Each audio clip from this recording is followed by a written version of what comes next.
Hello, everyone. I have a live stream for y'all and update on Romeca Meeks. Um, and this is by the courtesy of Nigel Hall. With that being said, let's get into it. You're going to have 6 ways to grow your business to help with your website. SEO. Welcome back to another episode of Naja News. Tonight I have some very interesting information for you. I was informed earlier today that Mr. Carlos Way, the co-parent of the slain 31-year-old Chicago mother, Romeca Meeks, has just popped back up on Facebook. Carlos Way is back on social media. I did not believe it at first because, from my understanding, he might have retained legal counsel. And the first thing that any legal counsel is going to advise their client to do, especially when there's a possible investigation for murder, and you have a court case coming up on October 8th to get your child back, the child of a slain mother, when you were on the scene and the mother was slain by your other co-parent, is to avoid social media at all costs, because anything you say can and will be used against you in the court of law. Considering me and what I do in the job I've had for the past 10 years, one of the first things we do is go and look at our client's social media. As a matter of fact, we have special teams that sit and analyze and watch what they post. At this point, you can't say it's AI because it's coming directly from his Facebook page. So let's go over and take a look. Let's just have a look and see. This is his Facebook page. This is the one that was deactivated right after the incident happened. If you remember, right after Romeca Meeks was shot and killed, on September 8th, Mr. Meeks, I think I'm sorry, Mr. Way, I think he posted, "This is the worst day of my life." And the comments were filled with rage against him at that time, because at that moment, we'd only seen that 30-something second clip video when he was walking around looking dazed. He had her blood all over him. We could see her lying on the concrete in what probably was her final moments. So I'm taking a look right now at Mr. Carlos Way's page. He has 23,000 followers. He's following 368 people. On his profile, he is a digital creator. And the last post that he made, the most recent post, is 5 hours ago. It says, "See, you content creators just trying to get like and views. You're honored because I told you to take me off your page with them false narratives." So there's a lot of us, myself and this network included. As you know, we're trying to present in a different way because we've been bringing in legal. We've been bringing in investigative journalists. I even have an exclusive interview with another witness that you've not heard from just yet. That video will be going up very, very soon. I just had to come on and hop and do this one because Mr. Wade just got back. I don't know who he's talking to. I don't know who he's getting advice from. I'm sure emotions are all over the place, but this is the absolute worst thing to do. So Stupid he's thing to going do. after particular content creators that have been posting about him, and they're saying a lot of different things. Hold on, y'all. Hold on. Dang it. Hold on. Hold on. Here we go, y'all. Been posting about him, and they're saying a lot of different things. He made another post 15 hours ago, cussing us out. Y'all goofy ass making cartoons and AI videos. This shit ain't no fucking entertainment. Y'all keep the same energy. I agree. What happened is not entertainment. It is not entertainment. Have we become so desensitized as a culture that we can just flip the page, watch somebody lose their life one day? As a matter of fact, that very next day, another person got shot live on air. They got shot in the neck. Excuse me, I just left yoga. I had to come on and make this video, which is why I'm not dressed properly. So it's not entertainment. Have we become that desensitized as a couple? So then he posted. So it looks like he's posting. He's on a posting spree. Within that same hour, "Y'all ain't letting me grieve." He says he hates all of us bitches. He hates all of us bitches. So, and then the comments, people are going crazy. I believe he's limited his comments because there's only 5 comments. There's 411 shares. So everybody is sharing Mr. Way. More people are sharing this than shared his rap music, than shared his rap songs. Something, huh? There's a comment on here. I'm not going to blur any of the people's names out because at this point it's public. But Mr. Way is responding to some of these people. I don't suggest you go over to his page and interact because who knows where his headspace is right now. Who knows? On another post in the same moment, so it looks like he's just posting. It's almost like a mania that's happening with him right now. He says, a lot of people have been saying really crazy stuff to me. Y'all don't know me. And so now he's posting all the comments that people have been leaving him on his page. Before, he probably made it so that you can't comment unless you're a friend or connected with him. So now there's another page that's saying, hey, listen, you're giving that money. Oh, wow. He says, who TF are you posting every day? Your page is for content. Your page was dry as hell. You making money. Give that money to Tina McMillan or to my son. You doing too much posting. Address in numbers. I'm going to find out who you are. Now, initially, I doubted that this was Mr. Wade's page. I said, there's absolutely no way that he would get back on social media. But he's making threats and telling people, I'm going to find out who you are. For someone that already is infamous, and public outcry is looking for him to be jailed, to be prosecuted, for something, even vigilante justice to happen to him, this is probably the last thing you want to do is threaten people and tell them you're going to find out where they are.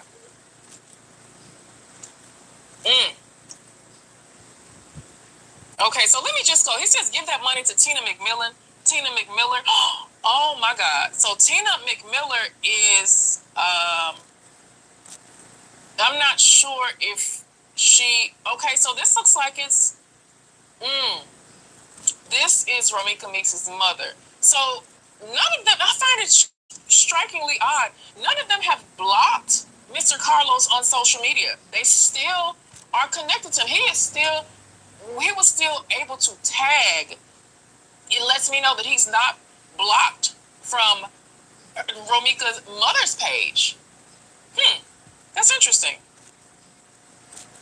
Let's look at some of these comments, though.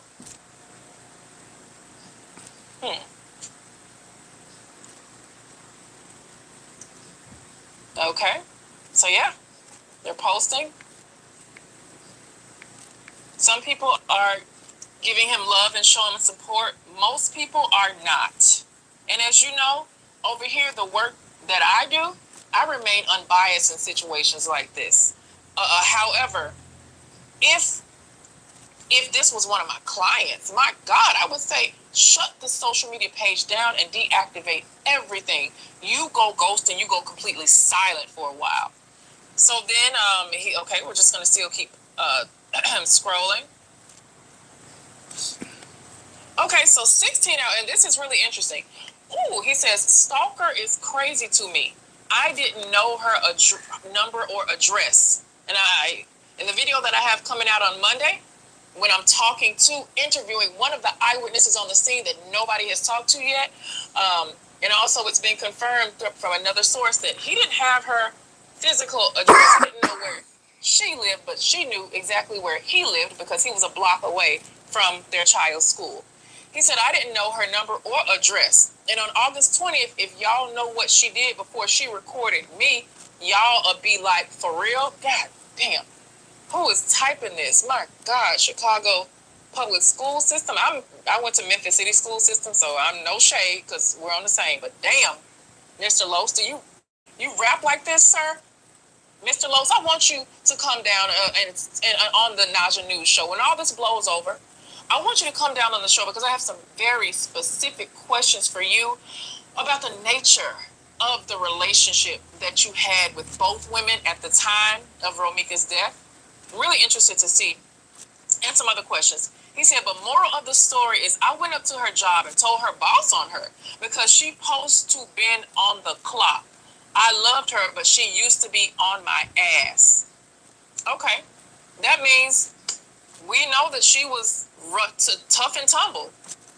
He loved her. He says he loved her. I suspected, because I could see the disillusion in his face when she was lying on the ground.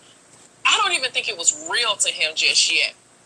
There's like I could tell when one of my clients, for example, is having a dissociative episode. It can happen to any of us throughout the day, but you have a traumatic incident, you have a traumatic thing that happened to you, you might really zone out. He said he loved her. I don't doubt that, but I don't know how he defines love. I don't know what brand of love this is. Same if 16 hours, so he is constantly posting. He's back and back posting. He says his B-day is on the 28th in a couple of days. He don't need no donations. If y'all let his father be in his life, I will pay for everything. Okay? So at this point, we do know that Carlos still does not have physical custody of his child. He is on the birth certificate, so rightfully he should. However, because of this case, her family, the deceased, Romeca's family, is validated in keeping his son away from him at this point. Carlos says, I did everything for you. I ain't even brag about it or want credit. Your mom know. Hashtag Meeks. He hashtagged Romeca. And in this post, there's a bunch of pictures of, and he's publicly posting this, there's a bunch of pictures of him doing things with his son. Romeca online said many, many times, she never disparaged him as a father. That's one thing that she never did. She never disparaged him as a dad. He probably was a sucky partner to you, but it appears that for all intents and purposes, he was active. Okay. 18 hours ago. Wow, Mr. Carlos. 18 hours ago. From right now, at this time I'm making this video, he posted a picture. Looks like a family photo of himself. Where is Holly? Does Holly see your page, Mr. Carlos? Of you posting pictures? Now, where is Holly? You're posting pictures and memorializing your deceased child's mother. Are you doing this to make yourself, to separate yourself perhaps from Holly? Because when I first saw all of this happen, you typically don't see a blended family. And I work with blended families. That's what I've been doing for the past 10 years. It's my entire job. After a tragedy like this happens, and I've seen a few over the course of my career, you don't really see people being able to mend. I see it as a near almost impossible. I'm not going to say anything's possible, but an impossibility for he and Holly or Quadasia to be able to merge their relationship and have it be better than ever. At best, they can probably be co-parents. And that means Quadasia's child with Carlos, when he recouples, because men typically recouple just like that. Absolutely instantly. When he recouples, that means little Carlos is going to have another stepmother. So he's posting pictures with Romeca, and that got 1.2K shares. Then he says, ain't nobody posting no good stuff up. Everything is negative. Okay, so one person comments and said, it's only because they don't know y'all, and Ro family just want old girl. They know how y'all were. They know you. Ain't want stuff to happen like that. So is this person saying there's headhunters looking for Quadasia as opposed to Carlos? Is Carlos in the free and clear? Oh, because on this next post, it says, why y'all keep lying on this app, Jalisa? Now, Jalisa is Romeca's cousin. Jalisa's the one we posted about her last week and the letter that she pinned to the state's attorney. So none of these people are blocked. If you take my family member's life, I don't see, and I blame you for taking their life, I don't see me being able to keep you on my social media. First thing I'm going to do is hit that block button. So I'm thinking that now all of the blame, all of the angst and anger and visceral might be shifting over to Holly, to Quadasia. So then she's actually, let's look at this. She is actually replying to him. She says, who lying, Los? Let's open this one up. Let's open this one up. A lot of y'all trying to get clicks and views. She says, you think you bogus and wrong for all this. You could have prevented. Simple. He is definitely getting the blame, but he's not the one that pulled the trigger. But In some states, you don't necessarily have to want to be. You don't have to be the one to pull the trigger to be convicted. Carlos says, I didn't have her number, address, or nothing. She had to call someone else to get in contact with me because you know what she be on with me. Damn, y'all can't type. Jaleesa says, you only saying that because you listen to the wrong. Oh, Carlos says, you only saying that because you listen to the wrong sides. Just look, stop it with all the fake narratives. And Jaleesa says, well, tell me the facts then. At this point, they've put their loved one in the ground 10 days after she passed. She passed on September 8th. They put her in the ground on September 18th. So she says, tell me the facts. And he says, you ain't going to listen anyway. And then there's another person that's jumping in. I'm sorry, there's someone that jumps in. And just at this point, everybody needs to stay out there and let these two talk. Whew. Okay, and so that person jumped in, and it looks like they kind of, started another post. And Carlos says, Jaleesa, I'm mourning and grieving too. I'm going to skip all these other people that's just jumping in the conversation because, Carlos says, I ain't want this to happen. You've been doing a lot of stuff against me. Let me pause this for a second. The issue that I'm having with Carlos is part of the reason why Romeca is in the ground. Until Carlos can accept that, he can shut the fuck up. I'm hurt too. Carlos then says, rest in heaven, Romeca. Love you for life. You should have thought about that before you helped put her in the ground. What? This man was still in love with that girl. Holly knew it. Whether or not if he's in love with Romeca, the harsh reality is, Carlos, you are part of the reason why Romeca is in the ground. It's just that cut and dry. He could not get that woman out of her system. And we saw Romeca was a fireball and she was passionate. And she did used to get up in his, she used to let him have it. But that could not break the love. And is this post-mortem love? Because everybody starts to see the angel in you post-mortem. Everybody comes out and loves and adorns you. So I don't know if this is all for show or Facebook or if he's having some sort of emotional upheaval. Make sure that microphone is still on.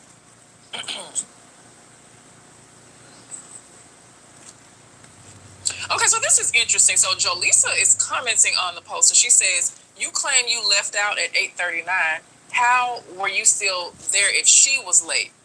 So this is two people, and it doesn't specify who the two people are in the text. It says Cuz Los and Trello Tats is a person that's in this screenshot. So I'm not really sure who Trello Tats is, but that is somebody that they were communicating with. Says, I know I'm leaving out now. I should be there by 9:20. I'm going to pray for you. Okay, so, I should be there by 9:20. So this was just right. Carlos was leaving out at 8:39. And then at 8:46, he said, I should be there by 9:20. So yeah, as we go through this screenshot here, it looks like this person might have sent a condolences. I'm going to pray for y'all. Hit me if you need me. Just like that in an instant. Within 2 hours of texting, something had gone wrong.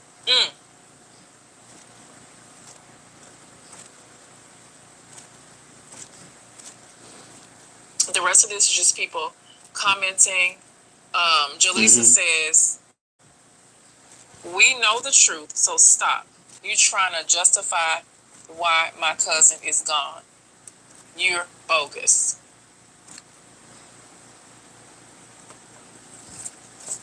And the rest is just comments from strangers, just like you and I. We're complete strangers, and we're getting to watch these people ultimate nightmare play out on social media. Let's keep looking at Carlos's posts. So that's it. That's all that he's in his manic, erratic posting. That's all that he's posted. The one before goes back to February 9th. So we know this is actually his page. He updated his cover photo January 2022, and this Obviously, I'm not, you have to be connected to him to see the most recent ones, but yeah, this is it. Whew, my goodness. So this is where we are. Trying to bring you up to the minute news on this case. I do want to just point out another few cases that we're working on. A tragic story in my hometown of Memphis, Tennessee. A monster named Brandon Isabella lured his child's mother and their baby, who was just 2 days old. This woman had just had a baby for him 2 days prior. Lured them outside of the house. Now, he had told this woman, I want you to abort this baby. I don't want this kid. He called the woman and said, hey, look, I got clothes for the baby. I have something for the baby. She believed him. This young lady believed him. This case is a few years old, but the trial is happening right now. I am also next week going to start working on up-to-the-minute news on this particular case. He took that baby from the mother. He shot the mother in the head, took the baby, threw the little girl in the Mississippi River, and pushed the mother's body out into the water. Neither one of their remains have been found. This man has admitted to guilt. However, he has taken the city and his family through a very expensive trial, which I feel like is a waste of time. If you ask me, I say release Brandon to the deceased's family and let them figure out what his punishment should be, because he took a young mom and he killed his own 2-day-old baby. We will be talking more and giving you more information on that story. We're still wrapping up details and putting that story together, but as of right now, for the Romeca Meeks, Carlos Wade, Khadijah Johnson triangle, if we can call it that, this story is still developing. I will be back on Monday with my exclusive interview with an eyewitness to the Meeks case that we've yet to hear from. I'll be back Monday, so thank you so much for tuning in to Naja News for this emergency special report, and I will see you soon. Naja News is an independently produced news show. My team and I want to thank you because we put a lot of work and effort into each production. We make sure we fact check. We try to bring you the highest quality that we can. And we always have our ears to the ground. So by liking, sharing, and subscribing, and engaging with my content, that's the best form of support and currency that you can give me. One of my main missions has always been to facilitate peace between people in high conflict blended families. It's the work that I've done for most of my career. So cases like this are extra personal to me because every time I read one of these reports, I review an autopsy. I go to court on behalf of one of my clients. I look at notes from social workers. The first thing I think about is how did we get here and how can we prevent things like this from happening to everyone in the future. I've always made content talking about this type of subject matter, but I am just launching Naja News. So if there's cases that you see that I should cover, especially those that are happening in your hometown, then don't hesitate to reach out to me. Thank you again for your support, and I will see you all on Monday. And mind you, some of this is a week or more old, so I'm giving it most up to date. Just trying to throw a spiral. This is gonna suck. Name's Jeff. Brian. Outstanding. Okay. Oh, look, they're friends already. CJ's cool. He invited me over his house. Can we go over, please? All right, why not? Hell yeah, dude. Yeah. Up high. Oh, what a damn! You guys go on ahead while I put him out real quick. This is awesome, right? Tonight on Naja News, we're shaking some things up. I just had a 27-minute conversation with another eyewitness that was actually on the scene that day that you've not heard from yet, and I'm going to read you the transcript. As you know, I've been following the developing story of the Romeca Meeks case. Romeca was a 31-year-old mother that was gunned down after dropping her son off at school. Now, for obvious reasons, this witness did not want their voice anywhere on the internet, but they did allow me to transcribe the conversation, and I'm going to read it right here with you tonight. Now, because of all the misinformation that's floating around on the internet, I am actually getting some more. Oh, I just got some photos of the crime scene. Oh, it shows exactly where the cars are. Okay, so I'm going to come back to that. I'm literally getting news and information as we speak. So, like I was saying, this particular witness is actually on the scene. And because I'm getting so much information and misinformation, it's taking me more time to verify the validity of the statements and the claims that I'm getting from everybody. With that being said, if you or anyone you know has any pertinent information relating to this case or any other case that I'm researching currently, all I ask is that you tell me the truth. And please don't be offended that I asked you to prove that what you're saying is true. This case has rocked the internet and garnered national attention at this point. People are befuddled. How on earth a loving 31-year-old mother could get shot in the face after dropping her 6-year-old son off to school? We've even seen the sweet note that she wrote him. which ultimately turned out to be the last. Just days after the incident, speculation has caused the internet to be on different sides. Did Holly and Carlos set Romeca up? Was this a case of wrong place, wrong time? Was Romeca the aggressor? Did somebody just get away with the perfect murder? I'm Naja Hall, and this is Naja News. Person with a gun, 2200 South State. Got a female black, light complexion, green tracksuit, has a gun. Fighting with another female black, dark complexion.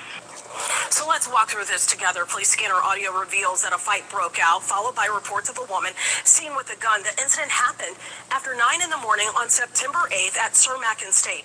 31-year-old Romeca Blackman got into a physical altercation with another woman. Both of them share a child with the same man. He was also present at that scene. The other woman pulled out a gun and shot Blackman, then admitted to it in a video recorded at the scene and widely shared on social media. I want to know how did she just walk away? How? When they told you that he had her in the headlock, how did he even walk away? So, just to clear this up so it makes even more sense, that woman that she's talking about filed protective orders against Blackman dating back to December of last year, and as recently as this summer. The family believes it was all done to create a paper trail against Blackman. In the video, the shooter did say she had a concealed to carry license. She was taken into custody by police but later released. As for Blackman, her family says she was unarmed and there was no reason for her to be shot. And of course, we did reach out to the Cook County State's Attorney's Office on this to get the status of the case, and this is their statement. After an initial review of the evidence presented by police, there's insufficient information to make a charging decision at this time. We will continue working with the Chicago Police Department as the investigation proceeds and remain committed to pursuing justice for everyone in our community. In the world of unethical journalism, I pride myself on being one of those that does her due diligence and clearing up anything that I've gotten wrong or any guest on my show has gotten wrong. Now, by now, we know that Holly's real name is Cordeja Johnson, and we know that she and Carlos have a baby that's about 6 or 7 months old. But I would like to clear up something. Initially on the show, we had reported that the ladies were 15 feet apart when the shooting happened. And while I can't confirm exactly how many feet they were apart, we know that it was a lot closer. Also, there was a physical altercation between the ladies on the day of the shooting. A third fact is that the shooting did not happen directly in front of the school. Various news and media outlets initially reported that they were very close. I think it just sounded more salacious to say that the shooting happened directly in front of the school, but that's just not the case. The incident happened on the 2200 block of South State Street, and even Romeca's mother said that she pulled up near Carlos and Holly. Romeca approached them. Holly had a restraining order against Romeca that was filed sometime around December 2024 and that had been violated just a few months ago. The restraining order covered both Holly and her baby. And because I have to give you the disclaimer, everything being stated in this video is alleged, is for entertainment purposes only, and any footage duplicated is by the Fair Use Act. So let me talk about this witness that I spoke to. For obvious reasons, I am protecting their identity wholly, so I won't be playing any tape. I did not pay this witness, and it took me a while to put this out because I needed to verify that this person is who they say they are and that they were actually on the scene that day. And so we had the conversation. We talked on the phone for about 24 minutes, and I've transcribed the entire conversation right here. The witness is scared and probably suffering from PTSD. It took me a while to make them comfortable and reassure them of who I am, and to let them know that they would have complete anonymity. So if you or someone you know has any information that will help us to move the needle forward on this story or any other story that I'm working on, then you have my full assurance that you will be protected. This person lives in the Chicago area, obviously, and this conversation took place around 8:30 p.m. Eastern. Oh, and before I read this, I'd like to add, there is another witness that I'm hoping to speak to, and I do have their information. And perhaps if they see this video and how I present facts when it's concerning an eyewitness, then they'll feel comfortable with coming and talking to me. So after a few minutes of getting acquainted and getting to know one another, I asked the witness, did you see the altercation from the beginning? They said, I was there, but I pulled off once I seen the woman pull the gun out. I came right back and Romeca was dead. All I can say is the way they're making the guy look is not true. Oof. Heat Press Nation is pleased to announce the expansion of our directed film selection. Introducing was dead. All I can say is the way they're making the guy look is not true. Oof. He was trying to de-escalate. Also, the Mexican woman and her boyfriend were not out there when it first started. I said, okay, when did you arrive on the scene? At what point during the interaction? I did have to redact this part because it has identifying details, but this witness was in the area. The witness says that they saw all of the cars on the scene that were there and that they had made the left and went back up the street. Took care of a personal matter, and within about 2 minutes, by the time the witness got back to the corner that they started at, where they initially saw the beginning of an incident, they said they saw all of them in the street. I said, did it look like a physical fight between two people, two women, or who was fighting? I did not see a physical fight at that moment. It was more him trying to get Romeca back in her car and she wouldn't go. She turned around and said something to that girl and came at her. That girl pulled the gun out. Romeca was still coming at her. When I seen the gun, I pulled off because that's how close I was. I said, I don't blame you for pulling off. The witness says, the Mexican lady is lying. I called the police. I was going to keep going, but something told me to go back because I wanted to tell them it's not like that. By the time I came back, Romeca was on the floor. There were more people outside, and it wasn't even a 3-minute stretch. I don't know where all those people came from. They weren't even there before. I said, well, they probably heard or saw an altercation and came back around. Then the witness says, the Mexican woman says in the video that she got off the 21 bus. There is a bus stop closer there, but it's on the other corner. And I know people are saying that those two people set Romeca up, but that's not what it looked like at all. I said, that's not what you witnessed. And then I did ask about the witness that we heard in the video that was with her boyfriend or her man friend that was loud. And that witness went on to do an interview on another platform last week, I believe. So I said, there's a person who claimed that they got off the 21 bus. From your vantage point, was that possible? You also said the Spanish-speaking person might not be telling the whole truth. The witness says, I don't think so. And especially about the headlock situation. What I can make out is some licks were passed and he grabbed Romeca, but not holding her down for that woman. It was not like that at all. He grabbed her and the other woman did what she did. She shot her. They were not tag teaming her at all. I kept seeing him trying to push Romeca to get back in her car. He said, get the F back in your car. She would wiggle away from him and then charge at the other woman again. So I said, they weren't jumping her. Who appeared to be the most aggressive person on the scene? She said, Romeca. The young lady took the pistol out. Did you see her approach Romeca with a gun or was she just standing there? The witness says, she did not approach Romeca at all. She never stepped away from her car. So I said, so she was by her car. The witness says, and she did not go inside her car. The gun was on top of her car. So I said, the gun was already on top of the car. Then are you saying that she grabbed it and Romeca was coming toward her and she fired a shot? The witness says, once she upped that gun, I pulled off. Anything after that, I don't know. So then I said, so you saw her take the gun from the top of the car? The witness says, yes. I asked, was a car door open? The witness says one of their car doors were open. All the cars were parked. Both female drivers' doors were open. I said, where was Carlos when Romeca was approaching Holly? The witness says, in the middle, trying to break it up. Romeca kept breaking from him, like I said, and started running to the girl. The girl pulled the gun. He instantly went to Holly, was pushing her arm down, like putting her hands down on her forearm. So he tried to stop it. And the witness says, and Romeca was still coming, and I pulled off. I got out of there. The witness says, yeah.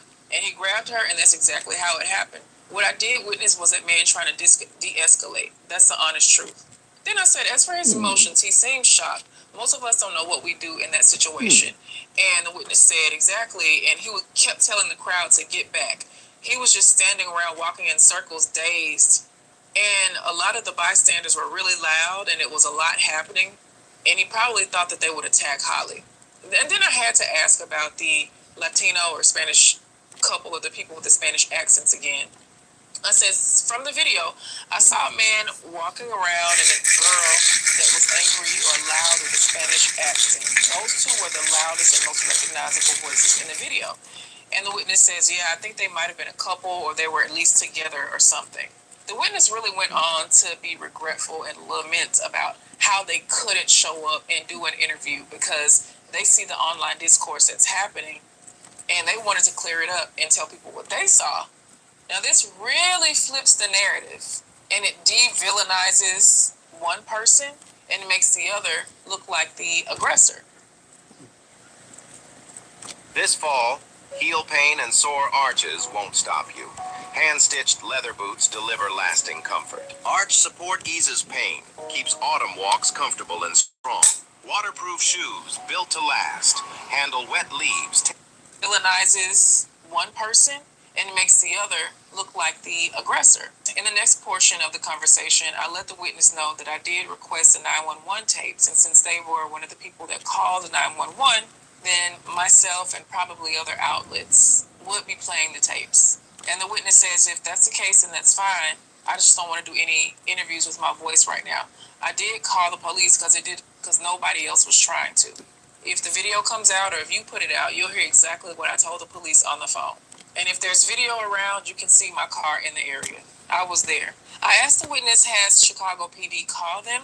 And they said, yeah, the day that the lady was getting released. They wanted me to come in, and I told them, no, leave me alone. I don't want to be put in there and end up on the stand. I don't even know how you got my number. I didn't even know that once you call the police, they could get your phone number. I just didn't think that far about all of this. And I told the witness that's why a lot of people don't come forward. They don't want their voice, their likeness, their license plate, and address out there. The witness says, hey, people are going to be really mad at me. The witness also said they didn't want their voice out there because they see what's happening online and the people that are getting demonized in this case, and they don't want to be attacked because what they're saying that they saw does not fit the narrative of who people want to portray the deceased to be. I firmly believe you can be a very loving, doting mother and still be a scrapper out there in the street. You can fawn over your child and still want to fight your baby daddy's other baby mama. You are allowed duality, and that's one thing that's really difficult, that's going to be really difficult to accept in this case, especially as details are unfolding. And let me just go ahead and tell y'all this. What I've been sent while I'm validating that second eyewitness, almost repeats this verbatim. The witness just says, I wish a gun was never pulled. They could have just fought like they were doing, and they could have both been in bed with their babies. But nobody was really right there when it first started. And I didn't record it. I was just being nosy and looking. The witness goes on to say, if folks were there from before, then there would be video of that whole little thing before the shooting. But there's not one single video before the altercation. Not one.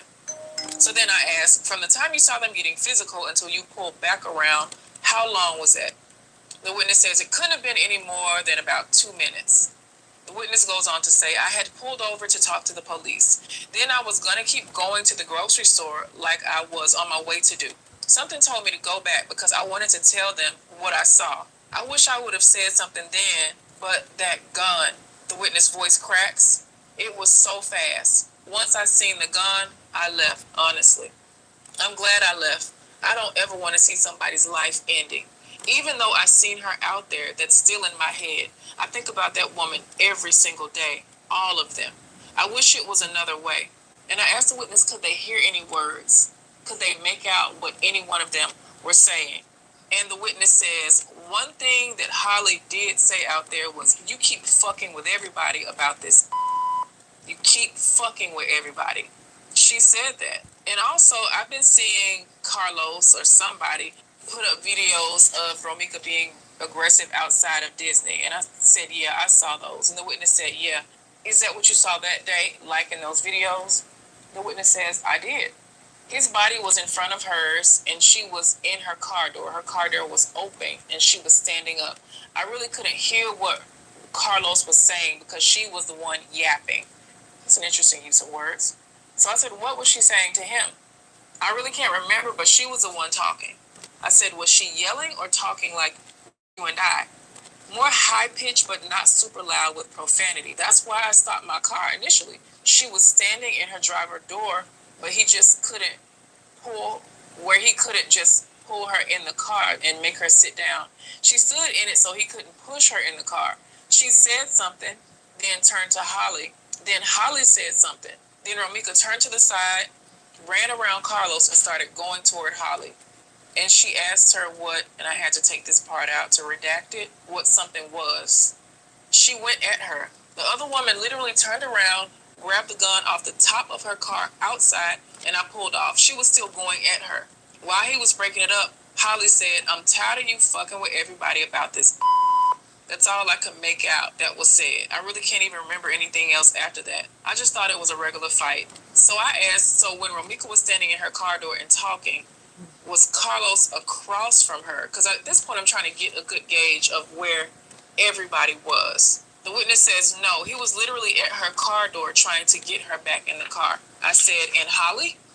The witness says Holly wasn't nowhere from her car. She was standing in her car with the driver door open, with her back to the car. She didn't appear aggressive to me until the woman started coming at her. And it started to dawn on me, this is probably why the police didn't prosecute.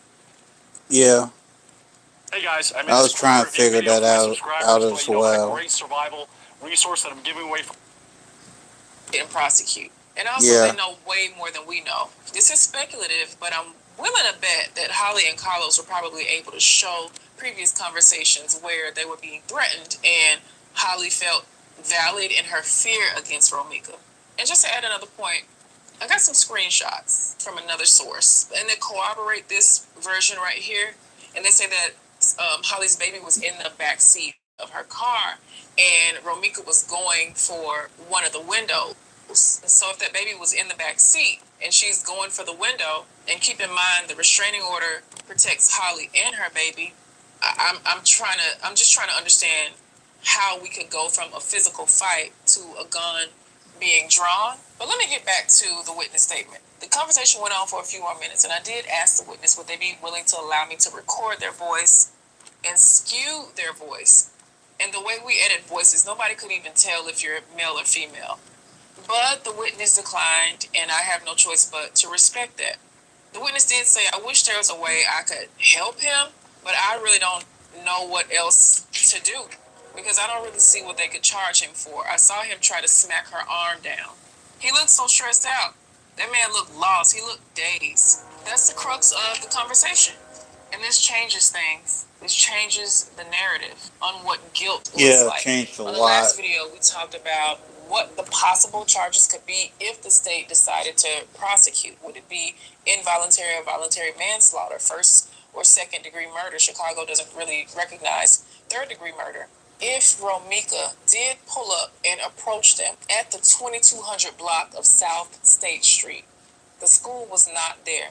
This was where Carlos was near. And by the way, their son was able to attend that school because they were able to use the father's address. Carlos did not know where Romeca lived. Another fact is Romeca is said to have been in a relationship for a couple of years with a man whose name starts with an M, allegedly. So to reiterate, despite what we thought, there was a physical confrontation. In the first video we made about this case, I said that Romeca made a U-turn to pull up to Carlos and Holly. Some reports say she might have needed to make that U-turn anyway to get on the highway to go wherever she was going. A source tells me that Carlos was going to the gym. Romeca's cousin also said that Carlos mentioned to her that he was going to the gym. So Romeca would have known the whereabouts. This was a senseless killing, and when something like this happens, the victim's family, any victim's family wants answers. They want to know why, because they have to grapple with the fact that their loved one is no longer here. But in order to move the needle forward, because Carlos does have a court date on October 8th with DCFS, and I'm pretty sure he's going to make a strong attempt to try to get his son back. I believe the only way the family could refute that is if they say that they believe Carlos's life might be in danger because of retaliation, and that will put the son in danger. But if the court grants him his son back, now this family has to figure out how to stay connected to Carlos Jr. when their father is connected to his mother's killer. They say joy comes in the morning, but I don't know when that exact morning is going to be for the Meeks Blackman family, or even Carlos's people.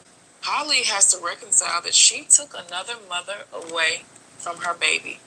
Carlos Jr. is going to grow up motherless. Carlos Jr. is going to grow up knowing that Holly's baby, his sibling, their mom killed his mom. I know that this witness's account changes things. And whether you choose to believe it or not, understand that the state of Chicago knows something that we don't know. They have not prosecuted anybody in this case yet because they've not found substantial evidence of this being involuntary or voluntary manslaughter. murder 1 or murder 2. They've not found any proof that Carlos put the battery in Holly's back. They've not found any proof that this was premeditated. It might be time that the general public consider the fact that this was a day that everything that could have gone wrong went wrong. And let this serve as a firm reminder to all of us. Whatever you have to do to get back home to your bed and your baby at night, if that means you have to be called a coward because you've run from a fight, if that means you have to swallow your pride and diminish your ego and say, hey, you won and back away, I need you to remember that. Because that particular day, on September 8th, none of those people can say that. And I'm willing to bet that everybody that still has a voice that day wishes things didn't go that way. I'm eager to hear what you have to say in the comments below.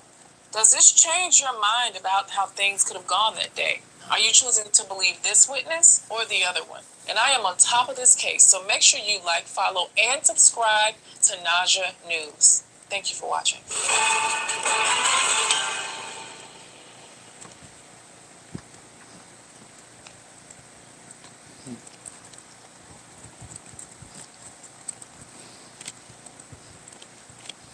Welcome back to Naja News. We have an exclusive. We've just learned that Holly Quadeja Johnson is going to get her day in court after all. The Chicago prosecutor's office is looking at Holly, and she will be facing a jury of her peers sometime this week. She is officially facing indictment. Holly was involved in an incident where 31-year-old mother Romeca Meeks lost her life. Initially, Holly, the shooter, claimed self-defense. Within 48 to 72 hours after the shooting, she was set free. Her child was returned to her, and she could start to live her life as normal. Or could she? Naja News has just found out that the prosecutor didn't see it that way. Public outcry has been leaning toward Holly facing some sort of punishment for what many believe was outright murder. At this time, I don't have information on what her potential charge could be, so this is just speculative. But she might be facing murder 2, involuntary or voluntary manslaughter. It's up to the prosecutor's office to prove their case in order to get a conviction. Today, we're doing a deep dive on what the next few months, days, or years of Holly's life could look like. Today, we're talking to one of the finest lawyers in New York City of J.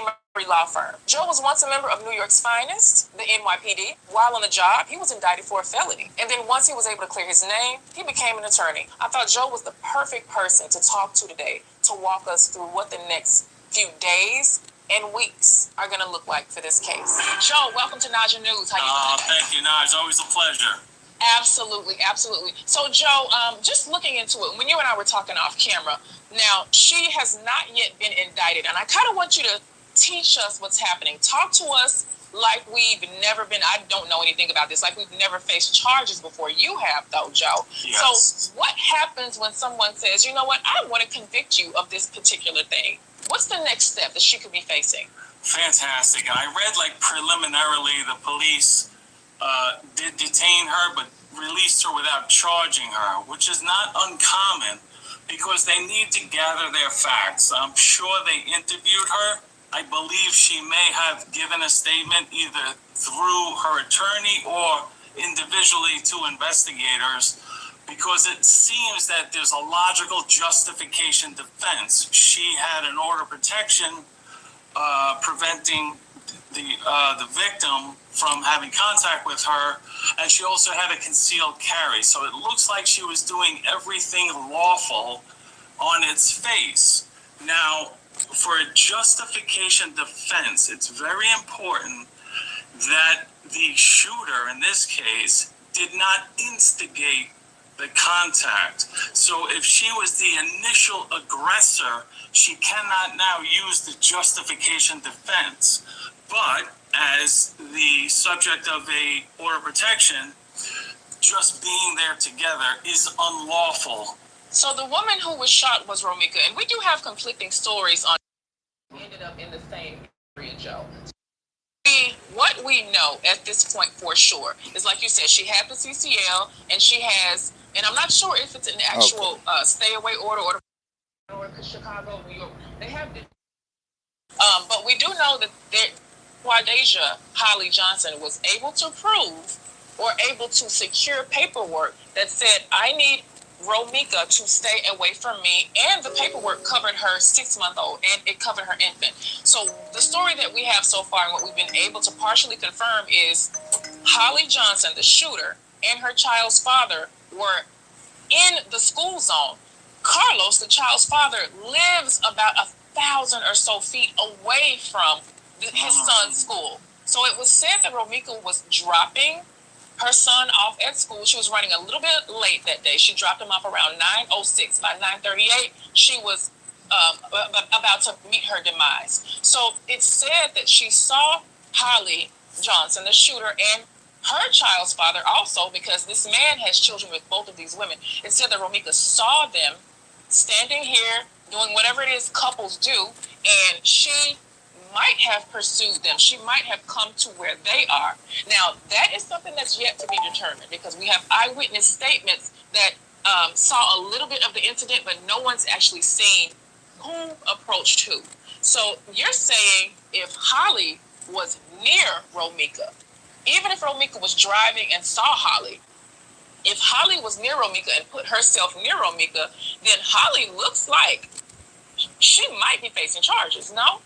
Well, so what typically happens in a restraining order is it says blanketly stay away from the home, business, or they can designate other areas that are absolutely off limits for the subject to have contact. I don't know if the school would be off limits. So there's an area of ambiguity there. We need to see that restraining order. If that was one of the off limits areas, then just her being on the scene is a violation of law. She's unlawfully there. I think that's an important issue to know.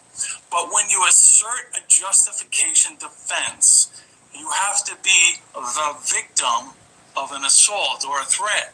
You can't be the aggressor. Like, for argument's sake, and I don't know this to be the case, but if she became the aggressor when she saw Romeca and she then pursued her in a threatening manner, she cannot claim self-defense if she's the primary aggressor. So to claim self-defense, you have to be the victim of an assault or the threat. Okay, so what we do know, because I had to go and look at a Google map several times. Initially, it was thought that the woman dropped her child off at school. They had they bumped into each other. Boom, the victim ends up dead. Now what we're realizing is Holly, the shooter, and her child's father, who also shared a child with Romeca, the victim, they were in front or near Carlos's home, which is near the son's school. So they were not directly, the shooting did not take place in front of the son's school. It is a school zone, which in and of itself is a crime, correct? In most cities. Yes. So that again brings us to an important point. What does that order say? What is her obligation to abide by that order? Definitely home and place of business, off limits, can't go there. But the school, I'm not so sure that would have been a designated area where she can't have contact. Now, if it's an undesignated area that's considered off limits to stay away, the law says if you see each other, that the subject is supposed to turn around and walk away. So that's where this is going to be tough. It's a little dicey. It gets dicey because Holly...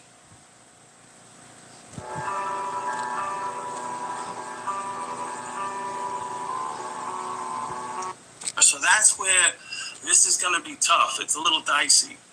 It gets dicey because Holly shared a child with Romeca's child's father. So this man in the middle, he has a son with the victim. Yeah. His new child's mother shoots this other woman. So he rightfully, obviously had a right to be where he was. And we also know it was near his home. So there could be a defense in Holly saying, I was with my boyfriend.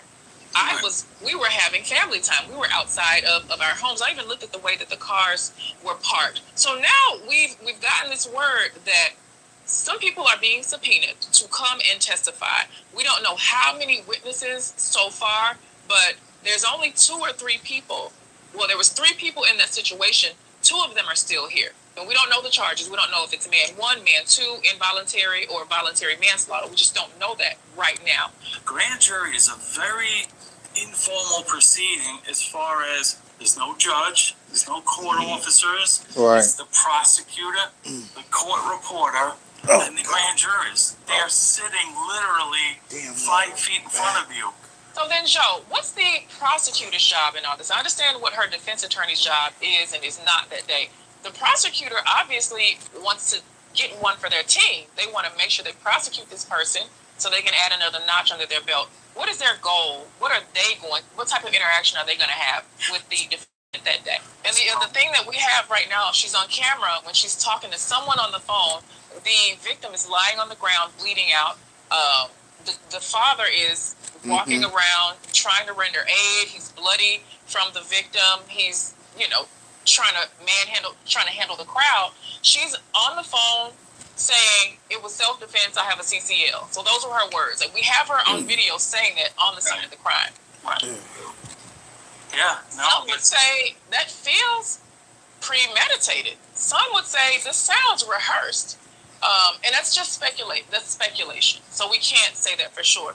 Then what happens? How long do we have to wait to find out if this girl is going to get charged or not? So the grand jury actually controls the process. So the grand jury may say, we have questions. They'll raise their hand, they'll go to the prosecutor, and they'll tell the prosecutor, look, I want to know, how many feet away was she when she first took her weapon out, something like that. If it's a proper question, then the prosecutor will ask it. What the prosecutor will do is they'll put it to a vote. So it's important that the grand jury does have a lot of say as to what witnesses they want to hear from. So in that case, they would present a subpoena. The subpoena would be served to bring her back to testify. How long does it take to get the subpoena? Because I see on Law and Order, it seems instantaneous. Can I go at 5 o'clock and say 5 o'clock that night and say, hey, I need you to appear in court at 9 a.m. tomorrow? Can we work that? They'll send police officers out right away to, serve them and bring them right in. And if a witness refuses? You would have to get what's called a material witness warrant, where it would be up to the court now to force. Are we going to force you to come in, or are we going to take you to jail? Are you going to testify? Yeah, it happens. It happens. It's a very important look. We're talking about potentially a murder case, right? I mean, there's a substantial, liberty interest at risk here. So, that takes precedent. Witnesses are important. Now, and without going too much, because I feel like this could be a separate conversation in and of itself, there have been a few witnesses to appear in this case. Some have done interviews. I've even spoken to a verified witness. And people are having different versions of the story depending on their vantage point and their own memory. Because one thing that I've been reading up, just studying witnesses, is trauma can change the memory. Trauma can change what we thought and what we saw. So how do we, in the court of law, how do we determine if this witness is credible, or are they lying through their faces and they've been hired by either side to make somebody look good or bad? That's such a great question, and that's what we, as lawyers, our job is when we do jury selection, which is not for a grand jury, that's for a trial jury. But that's what we do. We want to ask those jurors, how would you determine credibility? Someone just got up there and testified. What is it about that person? And you ask them.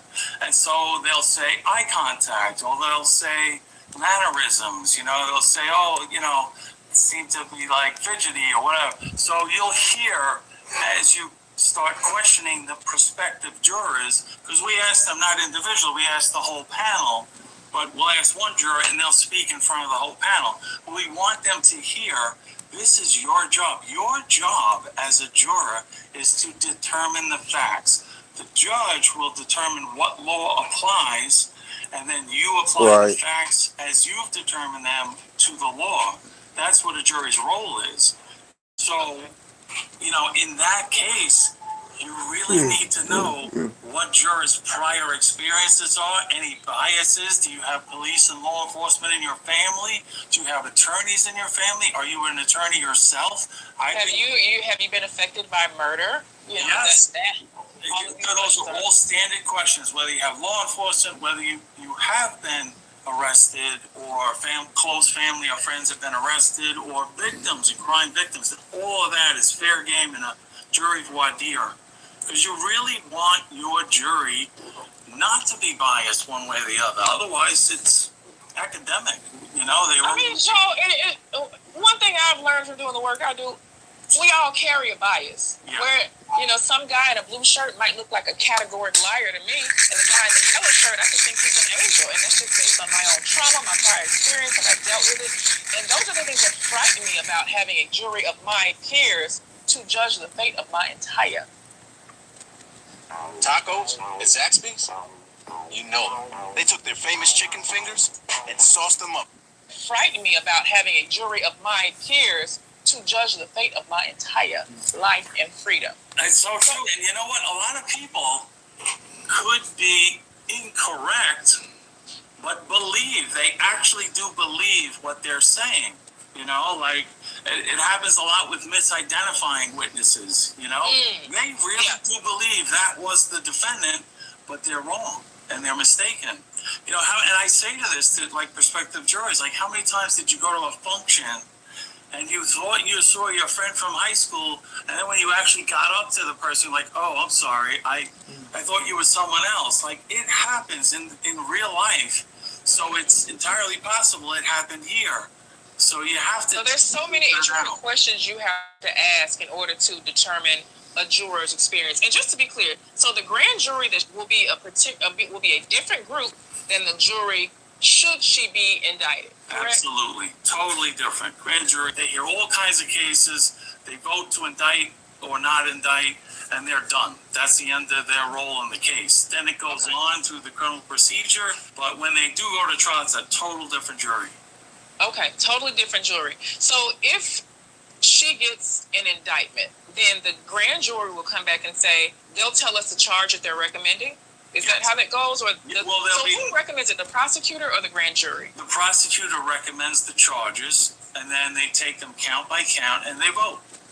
You have to have a quorum, and then, once they vote and there's a majority, that's your indicted offense.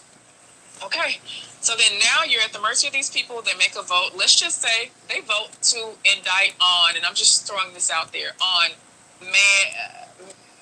murder 2, which could be potentially difficult to choose in this case. Right. Now, I'm understanding that the prosecutor is probably not going to prosecute somebody that they know is not a shoe-in, right?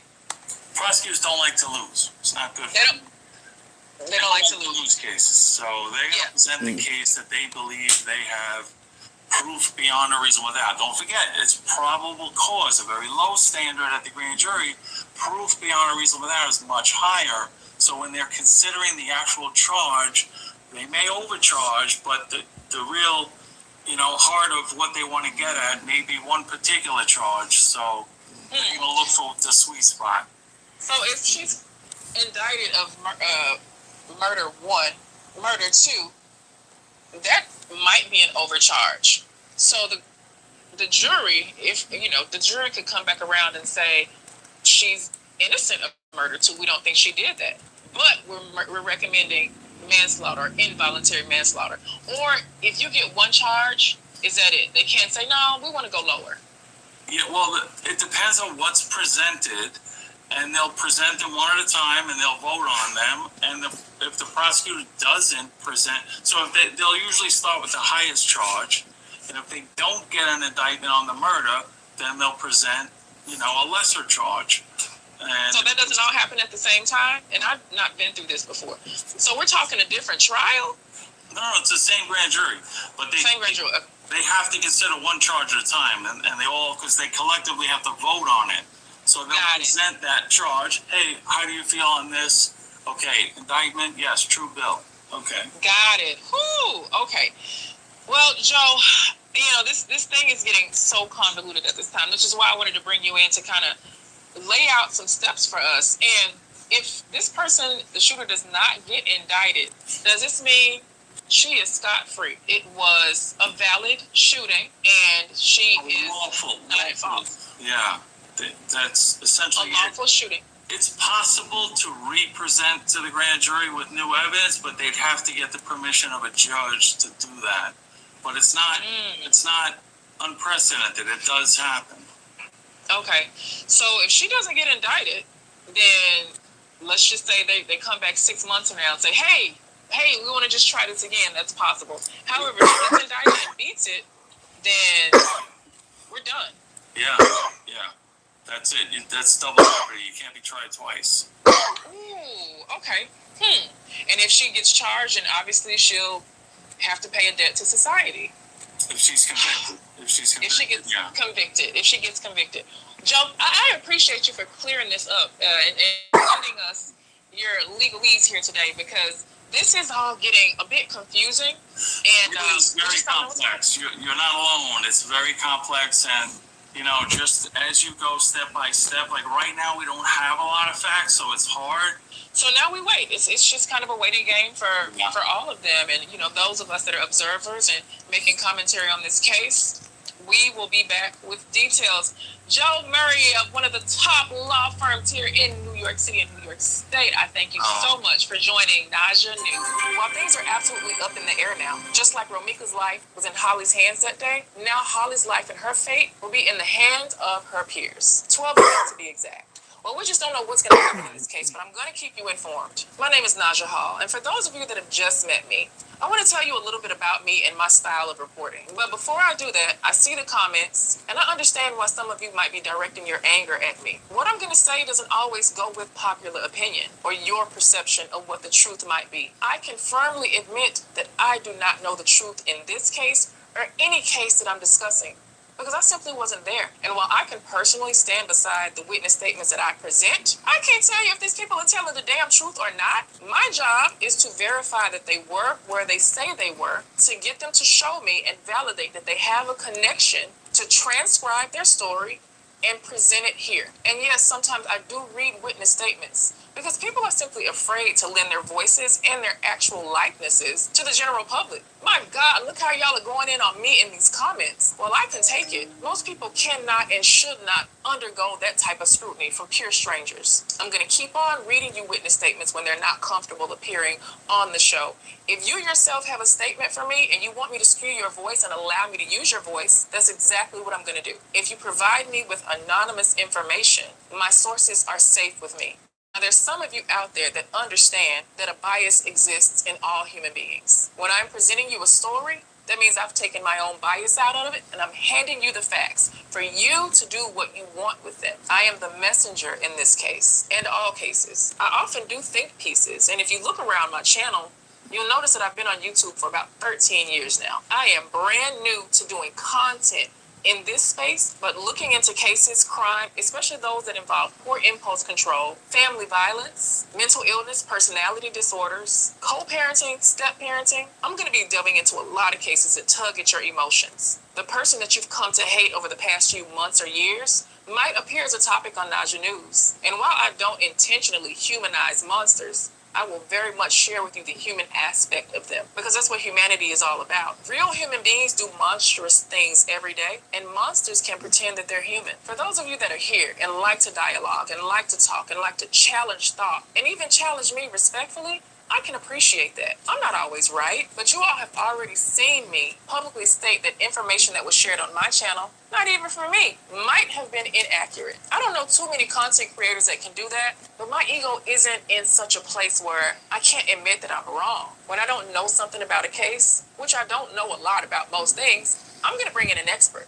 When I tell you that I have validated a witness, that means as a journalist, a trained journalist with actual media credentials, this means that I am giving you the account that was given to me. That doesn't mean that I've been swayed or that I know somebody on one side, because just like in this case and all cases, I'm trying to piece a story together and present it to you. We're building a community here, and my people will find me. The people that ultimately are going to understand Naja News are cerebral people. You're deep thinkers. You're able to see both sides, even if it goes against everything that you initially believe. You can recognize and check your own bias when you need to. You can stand firm in when you're right. And also, you can throw your hands up and say, I'm sorry, when you're wrong. I don't do salacious. I don't do greasy. I don't do gossip. As a mediator, as a conflict resolution specialist, and a human being that prides herself on building strong relationships based on boundaries and respect, when you come to this page, I want you to be able to put your thinking cap on. If you prefer gossip and salacious things, slander, people throwing one another under the bus, That's just not my MO. That's just not how I was trained. I don't have the capacity or the energy for any of that. And there's people that have built literal, highly visible brands based off that. But I guess I'm taking the scenic route. My goal here is not just to tell stories about people who are going through some of the worst, most traumatizing times in their life, but I'm also trying to take you through a journey. Part of my training and a big part of my educational background is studying human behavior and then being able to predict human behavioral patterns. That's one of the main things that I'll be weaving into my teachings and content on this channel. And while it might not seem like it, that's what's already been happening with this story. I see the comments and I see some of you putting some things together and dealing with the cognitive dissonance that this thing can be true, but then another thing can be true. That's a Right. very uncomfortable fact. And I can see the people in the comments that are wrestling with that fact and that are having a nearly impossible time understanding and coping with the fact that two things can be true at once. And sometimes one of those things might not be something that you're ready to digest yet. To my supporters, welcome. Thank you. To the people that are still iffy about me, I urge you to just hang out and give me a chance. Subscribe. And if I say something you don't like, don't unsubscribe. Just tell me. Just days after the incident, speculation has caused the internet to be on different sides. Did Holly and Carlos set Romeca up? Was this a case of wrong place, wrong time? Was Romeca the aggressor? Did somebody just get away with the perfect murder? I'm Naja Hall, and this is Naja News. Person with a gun, 2200 South State, got a female black, light complexion, green tracksuit, has a gun. Siding with another female black, dark complexion. So let's walk through this together. Police scanner audio reveals that a fight broke out, followed by reports of a woman seen with a gun. The incident happened after 9 in the morning on September 8th at Romeca State. 31-year-old Romeca Blackman got into a physical altercation with another woman. Both of them share a child with the same man. He was also present at that scene. Okay, I thought you had something new there, but that's stuff we already know already. Far as I know, this is everything that's up to date with Romeca Meeks. If there's any more updates, I'll come back and let y'all know. With that being said, like, share, subscribe. I'll see y'all later. Peace.